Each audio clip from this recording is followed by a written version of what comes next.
भगवान श्री विष्णु ने बताया कि तुलसी में रोजाना जल देने से क्या फल मिलता है। एक समय की बात है, माता लक्ष्मी ने भगवान विष्णु से पूछा, हे नाथ, आप तो तीनों लोकों के स्वामी हैं, आपकी तीनों लोकों में पूजा होती है, सभी आपकी कृपा पाने के लिए उत्सुक रहते हैं, फिर भी आप इस तुलसी के पौधे की पूजा क्यों करते हैं, इसे रोजाना जल क्यों चढ़ाते हैं। मैं इस तुलसी के पौधे को जल चढ़ाने का महत्व जानना चाहती हूँ। माता लक्ष्मी की बात सुनकर भगवान विष्णु ने कहा, हे देवी, तुलसी साक्षात लक्ष्मी का ही रूप है। तुलसी की रोजाना पूजा करने के कई फायदे हैं और तुलसी को जल चढ़ाने मात्र से ही मनुष्य के कई पाप नष्ट हो जाते हैं। तुलसी को जल देने का महत्व बताने से पहले मैं तुम्हें एक पवित्र कथा सुनाता हूँ। इस कथा के माध्यम से तुम्हें तुम्हारे इन प्रश्नों के उत्तर मिल जाएंगे, इसलिए हे देवी, आप इस कथा को बड़े ध्यान से सुनना। भगवान विष्णु ने कहा, हे देवी, जो भी मनुष्य सिर्फ इस कथा को ध्यान लगाकर पूरी सुन लेता है, उसे 100 वर्षों तक तुलसी को जल देने का फल प्राप्त होता है। माता लक्ष्मी ने कहा, स्वामी, मैं इस कथा को बड़े ही ध्यान से सुनूंगी, आप मुझे वह पवित्र कथा सुनाना शुरू कीजिए। भगवान विष्णु ने कहा, हे देवी, बहुत समय पहले की बात है, किसी नगर में एक ब्राह्मण रहता था। उसका जन्म तो ब्राह्मण कुल में हुआ था, लेकिन उसके कर्म नित्य व प्रवृत्ति के थे। वह ब्राह्मण हमेशा ही झूठ बोलता और गलत तरीके से पैसा कमाता था। उसका मन हमेशा बुरे कर्मों में ही लगा रहता था। वह सदा ही जुआ, वेश्यावृत्ति और चोरी में ही लगा रहता था। उसने अपने जीवन में कभी भी पुण्य के काम नहीं किए और शास्त्रों का अध्ययन नहीं किया। ब्राह्मण होते हुए भी कभी पूजा पाठ नहीं किया। सदा ही उसका मन दूसरों के धन पर लगा रहता था और वह दिन में जो भी धन कमाता उसे रात्रि में जुआ और वेश्यावृत्ति में उड़ा दिया करता था। इस तरह वह ब्राह्मण अपने जीवन को पाप कर्मों में ही गुजार रहा था। उसने अपने मुख से कभी भगवान का नाम नहीं लिया और ना कभी देवी देवताओं का पूजन किया। इस प्रकार से पाप करते हुए उसे कई वर्ष बीत गए। फिर वह ब्राह्मण कुछ खरीदारी करने के लिए एक नगरी में जा पहुंचता है। उस नगरी के पास में गंगा नदी बहती है और उस नदी में स्नान करने के लिए दूर दूर से लोग आया करते थे। फिर वह ब्राह्मण गंगा जी के किनारे एक आश्रम में ठहरता है। उस आश्रम में अनेक विद्वान ब्राह्मण प्रतिदिन पुराणों का पाठ तथा भगवान की भक्ति में लीन रहते थे। वह ब्राह्मण भी ढोंग करता हुआ वहीं पर उनके साथ रुक गया और उन ब्राह्मणों के साथ रहकर उसे भी भगवान का नाम लेने का अवसर मिल रहा था। वह उसी स्थान पर कुछ दिनों के लिए रुका। फिर वहाँ पर आए हुए लोगों ने गायों का पूजन करके ब्राह्मणों को भोजन कराया, तो उस ब्राह्मण ने भी उनके साथ बैठकर भोजन किया और भगवान का प्रसाद ग्रहण किया। वहीं पर उस आश्रम में एक तुलसी का पौधा था। वह ब्राह्मण जाने अनजाने में उस तुलसी के पौधे में पानी डालता था। उसके मन में कोई विचार नहीं था कि वह क्या कर रहा है। वह प्रतिदिन सुबह उठकर बाल्टी में पानी लेकर तुलसी के पौधे में डालता था। यह उसका रोजाना का नियम बन गया था। फिर एक दिन की बात है, वह आश्रम में सोया हुआ था। तभी अचानक उसके पास एक काला सर्प आया और उस काले सर्प ने उसे नींद में ही डस लिया और थोड़ी ही देर में उस ब्राह्मण की नींद में ही मृत्यु हो गई। और जब सुबह दूसरे ब्राह्मणों ने उसे इस अवस्था में देखा तो उन्होंने उसके मुख में तुलसी पत्र और तुलसी जी का जल डाल दिया। फिर उन ब्राह्मणों को पता चला कि उसकी तो मृत्यु हो चुकी है। तब वहाँ पर यमदूत आते हैं और उस ब्राह्मण को पकड़कर यमलोक ले जाने लगते हैं।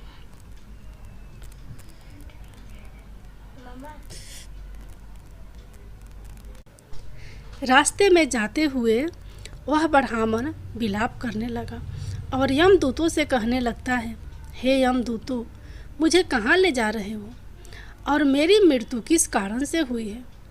तब यमदूत कहने लगे, हे ब्राह्मण, तुमने जन्म से लेकर मृत्यु तक बहुत पाप कर्म किए हैं और तुम्हारे पापों के कारण ही तुम्हें एक काले सर्प ने काटा और जिसकी वजह से ही तुम्हारी मृत्यु हुई है। अब हम तुम्हें यमपुरी लेकर जा रहे हैं। वहाँ पर यमराज तुम्हारे पाप कर्मों का लेखा जोखा देंगे और निश्चित ही तुम्हें घोर नरक में डालेंगे। फिर से वो ब्राह्मण फूट फूट कर रोने लगा और उन यमदूतों से माफ़ी मांगने लगा, किंतु यमदूतों को उस पर जरा सा भी दया नहीं आई और वे उसे मारते हुए यमलोक लेकर गए। जब यमदूत उस ब्राह्मण को लेकर यमराज के सामने उपस्थित हुए तो यमराज के पास बैठे हुए चित्रगुप्त ने उस ब्राह्मण के कर्मों का लेखा जोखा निकाला और यमराज से कहने लगे, हे धर्मराज, इस ब्राह्मण ने तो अपने पूरे जीवन पाप किए हैं। इसने जीवन में कभी पुण्य का काम नहीं किया है। यह तो घोर पापी है। इसे तो हमेशा के लिए नरक में डाल दिया जाए। फिर यमराज कहते हैं, हे यमदूतों, जीवन भर पाप करने वाले इस ब्राह्मण को उठाकर ले जाओ और इसे नरक में डाल दो। यमराज का आदेश मिलते ही वे यमदूत उस ब्राह्मण को लेकर नरक की तरफ चल दिए और ब्राह्मण को पीटते हुए नरक में ले गए। वहाँ ले जाकर उसे खौलते हुए तेल के कढ़ाई में डाल दिया। परंतु जैसे ही उस ब्राह्मण को खौलते हुए तेल की कढ़ाई में डाला तो वह एकदम से ठंडा और शीतल हो गया। इस घटना को देखकर उस यमदूत को बड़ा ही आश्चर्य हुआ। ऐसा उसके साथ पहले कभी नहीं हुआ था। उस यमदूत ने कितने ही पापियों को उस तेल की कढ़ाई में डाला था और वे सभी उस तेल में गिरकर छटपटाने लगते थे। लेकिन जैसे ही उस ब्राह्मण गरम तेल की कढ़ाई में गिरा तो वह तेल अचानक से शांत और शीतल हो गया। इस आश्चर्यजनक घटना को देखकर वह यमदूत जल्दी से दौड़ता हुआ यमराज के पास पहुंचा। यमदूत को देखकर यमराज ने कहा, हे यमदूत, क्या बात है, तुम इतने घबराए हुए क्यों लग रहे हो। फिर वह यमदूत कहता है, हे धर्मराज, आपने जिस ब्राह्मण को नरक में डालने के लिए कहा था, मैंने जैसे ही उसे खौलते हुए तेल की कढ़ाई में डाला तो उस भट्टी की अग्नि बुझ गई और वह खौलता हुआ तेल भी बिल्कुल ठंडा हो गया। फिर यमराज कहते हैं, हे यमदूत, यह तो बड़ी ही विचित्र घटना है। ऐसा तो पहले कभी नहीं हुआ था। यमराज विचार कर ही रहे थे कि तभी वहाँ पर नारद मुनि प्रकट होते हैं। नारद मुनि को देखकर यमराज अत्यंत प्रसन्न होते हैं और उन्हें प्रणाम करते हैं। यमराज नारद मुनि का स्वागत करते हैं। फिर यमराज नारद मुनि से कहते हैं, मुनिवर, आप उचित समय पर आए हैं। हमने आज और अभी एक अत्यंत पापी ब्राह्मण को नरक में गिराया है, किंतु उसके गिरते ही नरक की अग्नि ठंड पड़ गई है और खोलता हुआ तेल भी शीतल हो गया। तब नारद मुनि ने यमराज से कहा, हे धर्मराज, आपने जिस ब्राह्मण को नरक में डाला है वह नरक में डालने योग्य नहीं है, क्योंकि उस ब्राह्मण के द्वारा अनजाने में ही ऐसा कर्म हुआ है जो नरक का नाश करने वाला है। जो मनुष्य पुण्य कर्म करने वाले लोगों की संगति करता है उसे उनके पुण्यों का भाग जरूर मिलता है। और यह ब्राह्मण तो कई दिनों तक भगवान के भक्तों के साथ रहा है। इस ब्राह्मण ने आश्रम में रहते हुए रोजाना तुलसी में जल डाला है, इसलिए यह ब्राह्मण बड़ा पुण्यात्मा बन गया है और इसके सारे पाप नष्ट हो गए हैं। यह ब्राह्मण अब स्वर्ग लोक में जाने का अधिकारी बन गया है। इस ब्राह्मण ने अनजाने में ही इतना पुण्य कमाया है जो कई जन्मों तक मनुष्य को प्राप्त नहीं होता है। इसलिए हे धर्मराज, आप इस ब्राह्मण को नरक में न डालो और इसके पापों के लिए इसे केवल इतना दंड दो कि इसे सभी नरकों का दर्शन कराओ। नारद मुनि की बात सुनकर यमराज बहुत खुश होते हैं और उस ब्राह्मण को नरक से निकाल कर लाते हैं और अपने यमदूतों से कहते हैं, हे यमदूतों, इस ब्राह्मण को ले जाओ और संपूर्ण नरकों का दर्शन कराओ। फिर यमदूत उस ब्राह्मण को ले जाते हैं और संपूर्ण नरकों का दर्शन कराते हैं। भगवान विष्णु ने कहा, देवी, इस प्रकार से यमदूत उस ब्राह्मण को संपूर्ण नरकों का दर्शन कराते हैं और उसे यक्ष लोक में ले जाते हैं और फिर वह ब्राह्मण एक यक्ष बन जाता है। भगवान विष्णु कहते हैं, हे देवी, वनस्पति नाम तुलसी, मास नाम कार्तिक, तिथि नाम एकादशी। भगवान कहते हैं, हे देवी, वनस्पतियों में मुझे तुलसी प्रिय है, मास में कार्तिक मास और तिथि में एकादशी प्रिय है। इसलिए जो भी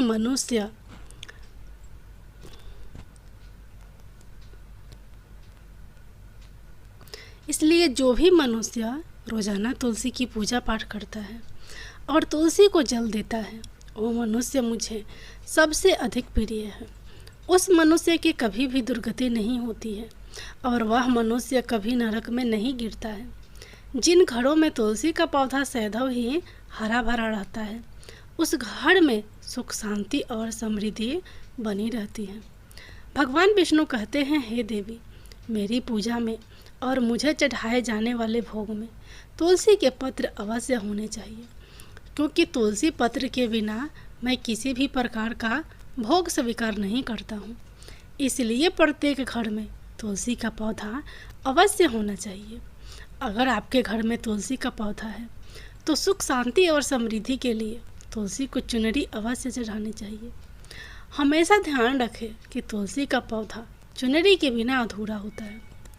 तुलसी केवल एक पौधा ही नहीं, बल्कि वह एक देवी है, मेरी अर्थात विष्णु की पत्नी है।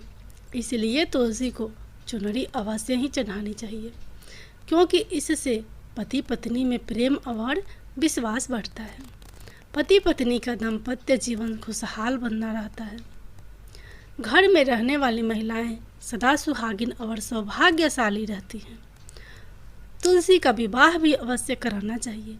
इससे मनुष्य के सभी दुखों का अंत होता है और सांसारिक जीवन सुखमय बीतता है।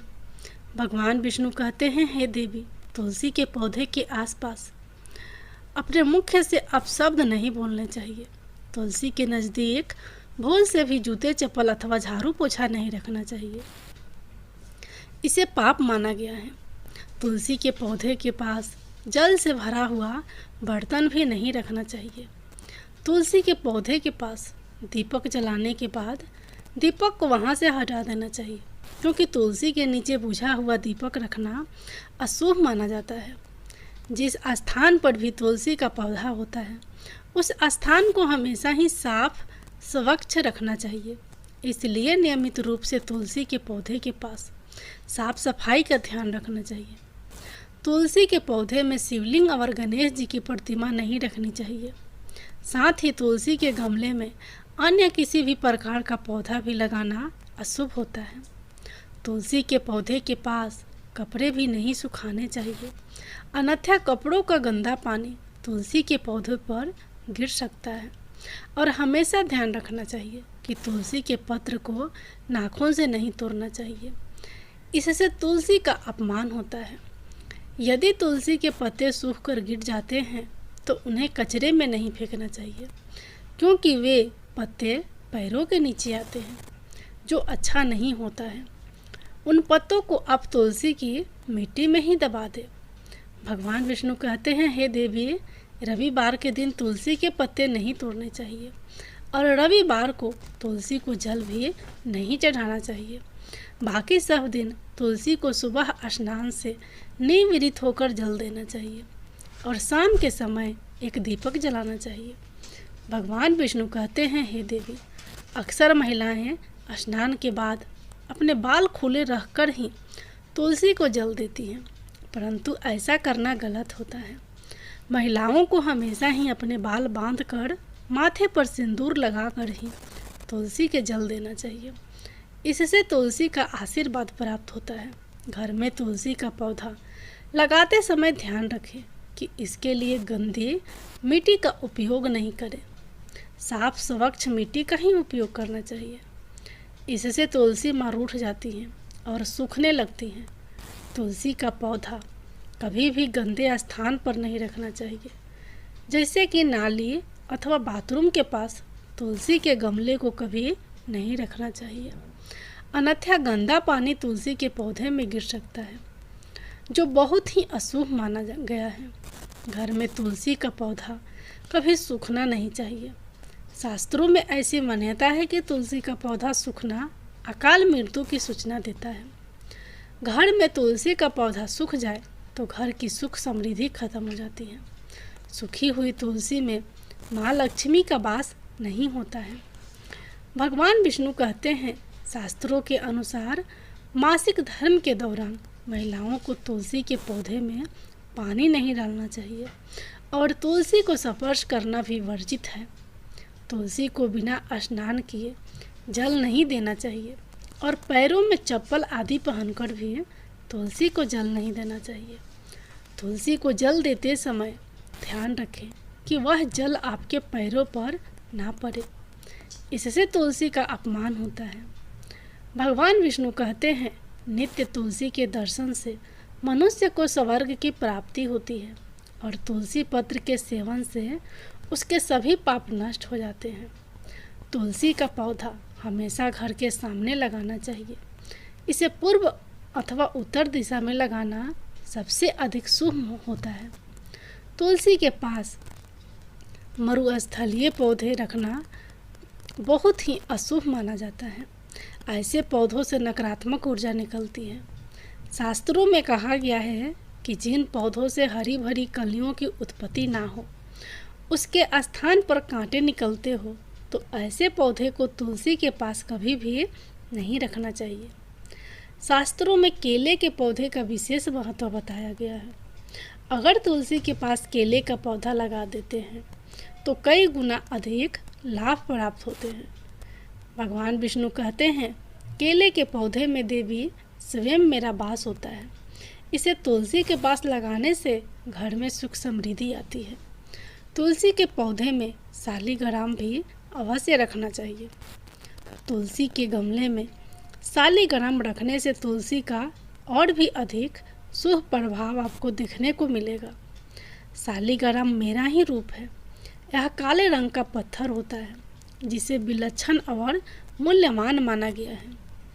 इसे अगर तुलसी के गमले में रखेंगे तो आपके घर तुलसी का और भी अधिक शुभ प्रभाव आपको देखने को मिलेगा।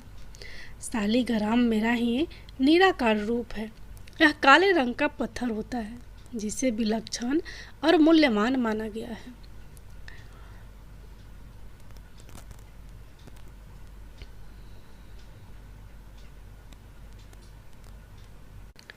इसे अगर तुलसी के गमले में रखेंगे तो आपके घर से संपूर्ण नकारात्मक ऊर्जा नष्ट हो जाएगी। घर में केवल एक ही शालिग्राम की पूजा करनी चाहिए। भगवान विष्णु कहते हैं, देवी मेरी मूर्ति से कई गुना ज़्यादा उत्तम होता है शालिग्राम की पूजा करना। शालिग्राम को चंदन लगाकर उस पर एक तुलसी पत्र रखना चाहिए। प्रतिदिन शालिग्राम को पंचामृत से स्नान कराना चाहिए।